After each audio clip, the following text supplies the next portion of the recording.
One of the most beautiful and equally terrifying things to me is being the father of 4 daughters in this 21st century, watching them all play and build sandcastles peacefully with their mother by the Atlantic Ocean.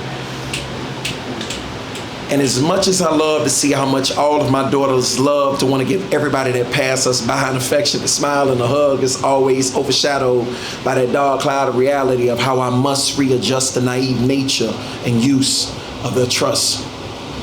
How I must be that unconditionally loving father that properly prepares them all for the eventual bad days and tomorrows that will eventually show up.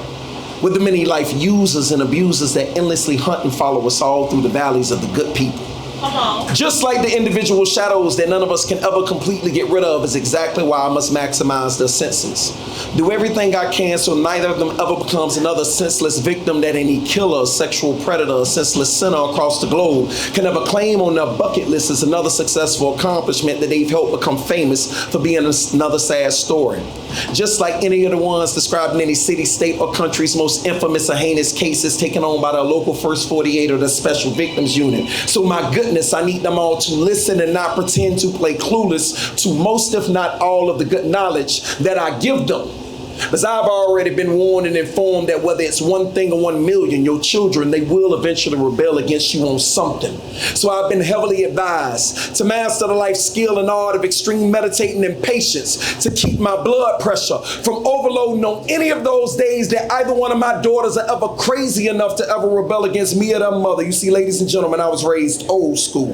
And though it's extremely early, while their mother slowly but surely teaches and raises them all from a positive woman's perspective of how they can best excel and garner respect for themselves as future global leading women, I, as their father, must slowly but surely teach and raise them all from a positive male's perspective of how a family properly sticks together, whether we are rich or whether we are broke. How if it's possible for any man, then it's possible for my 4. You don't just settle for mediocre when others believe you won't. We are all human on this globe, so I'm protecting their hopes and keeping the little things available, like the endless kisses and hugs, an ear or a shoulder for talking or leaning on. So a long, long time from right now, when I eventually get them away to someone, it won't be a surprise when I expect them to end up with someone similar to like their father is, one who is loyal, loving, and reliable.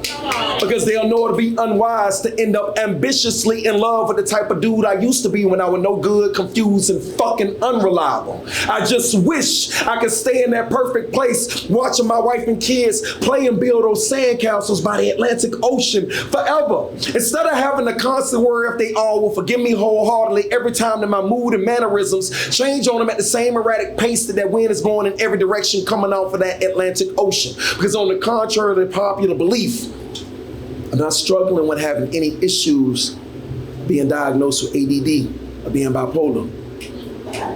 I'm just a man doing the very best he can to provide for and protect his wife and daughters. But one thing's for sure, when those unavoidable storms show up looking for my wife and daughters, they will find me waiting on them as the last line of defense. Yes, sir. Yes, sir. Admittedly scared to death, but undeniably ready. Hey, y'all applaud y'all feature. So this is